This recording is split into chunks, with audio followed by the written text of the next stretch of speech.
మొత్తానికి పోలవరం నుంచి attention divert చేయడానికి మాత్రమే ఈరోజు బనకచెర్ల గురించి మాట్లాడుతున్నారు. అసలు పోలవరం ప్రాజెక్టు బ్రహ్మాండమైన ప్రాజెక్టు, ఆంధ్ర రాష్ట్రానికి లైఫ్ లైను, ఆంధ్ర రాష్ట్రానికి ఈ ప్రాజెక్టు చాలా అవసరము అనే దీనికి జాతీయ హోదా ఇచ్చి మరి పోలవరం ప్రాజెక్టు విభజన హామీలలో ఒకటిగా చేర్చి ఇది ఆంధ్ర రాష్ట్ర ప్రజలకు ఇచ్చిన వాగ్దానంగా నిలబడింది. మరి అలాంటప్పుడు పోలవరం ప్రాజెక్టుని ఎలా లైట్ తీసుకుంటారు? ఇంత చులకనగా ఈరోజు కేంద్ర ప్రభుత్వము కేవలం 25,000 కోట్ల రూపాయలు మిగిలించుకోవడానికి ఈరోజు 83,000 కుటుంబాలకి R&R ప్యాకేజ్ ఇవ్వకుండా తప్పించుకోవడానికి ఈ ప్రాజెక్టు 45 మీటర్లలో కాకుండా 41 మీటరే నీటి నిల్వ చేయాలి అని ఈరోజు కేంద్రం చెప్తుంది. ఒరిజినల్గా 2019లోనేమో దీని రివిజన్ జరిగినప్పుడు పోలవరం పూర్తి చేయడానికి 50,000 కోట్ల రూపాయలు అవుతుంది అనుకుంటే దానికి కేంద్రం మేము మొత్తం 50,000 కోట్ల రూపాయలు ఇయ్యము, దీని ప్రాజెక్టుని 41 మీటర్లకే కుదిస్తున్నాము అని చెప్పి పార్లమెంటులో సైతం నిర్మలా సీతారామన్ ఫైనాన్స్ మినిస్టర్ సైతం 41 మీటర్లకే ఇది కుదిస్తున్నాము, దానికి సంబంధించి మాత్రమే ఇప్పుడు డబ్బు విడుదల చేస్తున్నాము అంటే కనీసం ఒక్క ఎంపీ అయినా, ఏ పార్టీకి చెందిన ఒక్క ఎంపీ అయినా, ఆంధ్ర రాష్ట్రానికి చెందిన 25 మంది లోక్సభ ఎంపీలైనా లేక రాజ్యసభ ఎంపీలైనా ఏ పార్టీ వాళ్ళైనా ఒక్కరైనా నోరెత్తారా? వైసీపీ ఎంపీలైనా, టీడీపీ ఎంపీలైనా, జనసేన ఎంపీలైనా, బీజేపీ ఎంపీలైనా, అసలు ఎంపీలు మీరు ఆంధ్ర రాష్ట్రం నుంచి ఉన్నప్పుడు పోలవరం ప్రాజెక్టును బీజేపీ అంతగా ఖూనీ చేస్తున్నప్పుడు ఇది ఒక 45 మీటర్లలో నీటి నిల్వ చేయకుండా 41 మీటర్లలోనే ఈ ప్రాజెక్టుని నీటి నిల్వ ఒప్పుకుంటే అసలు ఇది గ్రావిటీ బేస్డ్ ప్రాజెక్టే కాదు, ఇది ఒక లిఫ్ట్ ఇరిగేషన్ ప్రాజెక్ట్ అవుతుంది, ఇది ఒక బ్యారేజ్ అవుతుంది, పెన్నా వరకు నీళ్లు రావు. ఇవన్నీ తెలిసి కూడా ఒక్క ఎంపీ అంటే ఒక్కడు కూడా మాట్లాడలేదు. ఇది అన్యాయం కాకపోతే, ఇది దారుణం కాకపోతే, ఆంధ్ర రాష్ట్ర ప్రజలకు వెన్నుపోటు పొడచడం కాకపోతే ఏమిటి అని అడుగుతున్నాం. వీళ్ళు మాట్లాడకపోవడానికి ఒకటే కారణం, కేవలం బీజేపీ దృష్టిలో వీళ్ళు చెడు కాకూడదు. ఎందుకంటే బీజేపీ అధికారంలో ఉంది కేంద్రంలో, బీజేపీకి అందరూ తొత్తుల్లా మారి వాళ్ళ కేసుల నుంచి వాళ్ళ పనులు చేయించుకోవడానికి వాళ్ళ స్వార్థ రాజకీయాల కోసం బీజేపీ గుడ్ బుక్స్లో ఉండాలి. ఇదొక్కటే అజెండా. ఒక్కడంటే ఒక్కడు కూడా మాట్లాడలేదు.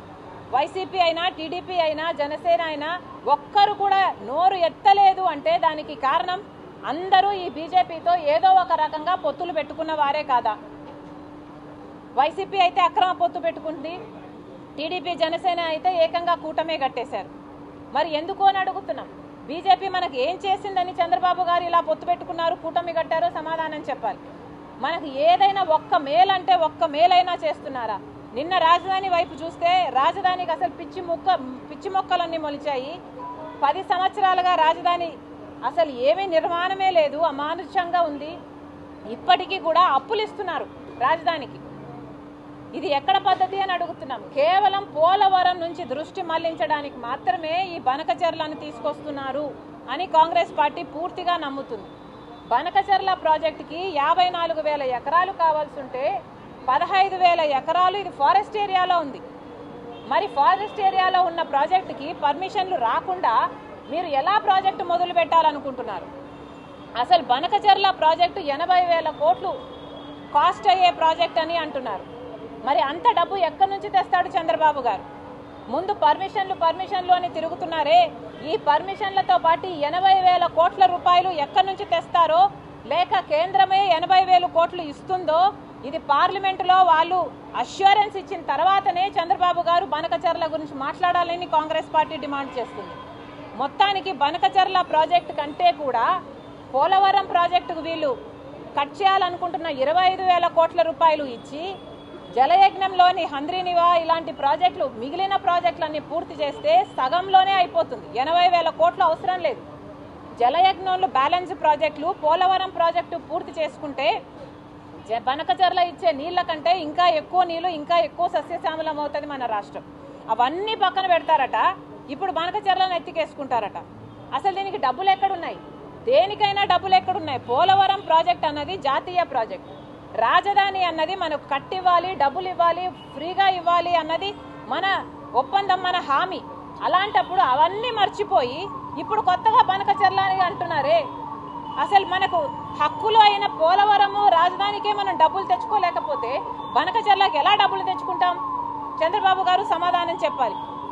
కేవలం ఇది అడ్వాన్సులు మొబిలైజేషన్ అడ్వాన్సులు తీసుకొని ఇది ఒక ఏటీఎంగా తయారు చేయడానికి మాత్రమే బనకచెర్ల ప్రాజెక్టును ముందుకు తీసుకొచ్చారు చంద్రబాబు గారని కాంగ్రెస్ పార్టీ ఆరోపిస్తుంది. ముందు పోలవరం కథ తేల్చండి, జలయజ్ఞంలోని బ్యాలెన్స్ ప్రాజెక్టుల కథ తేల్చండి. అవన్నీ మాట్లాడిన తర్వాత బనకచెర్లకు అన్ని పర్మిషన్లు వచ్చాక డబ్బులు కూడా అష్యూరెన్స్ పార్లమెంట్లో ఇచ్చిన తర్వాతనే బనకచెర్ల గురించి ఆలోచన చేయాలని కాంగ్రెస్ పార్టీ స్పష్టంగా చెప్తుంది. హిందీ భాష పెద్దమ్మ లాంటి మాతృభాష లేదు, హిందీ భాష పెద్దమ్మ లాంటిది, దాన్ని అందరూ ప్రోత్సహించాలని ఆయన చెప్తున్నారు. గతంలో హిందీ భాషని ఆమె మీద రుద్దొద్దన్న పవన్ కళ్యాణ్ ఇప్పుడు మద్దతుగా మాట్లాడారు. పవన్ కళ్యాణ్ గారు జనసేనలో ఉన్నారో మరి బీజేపీ పార్టీలో ఉన్నారో మరి మాకైతే అర్థం కావటం లేదు. జనం కూడా కన్ఫ్యూజన్లోనే ఉన్నట్టున్నారు. Thank you guys. Thank you.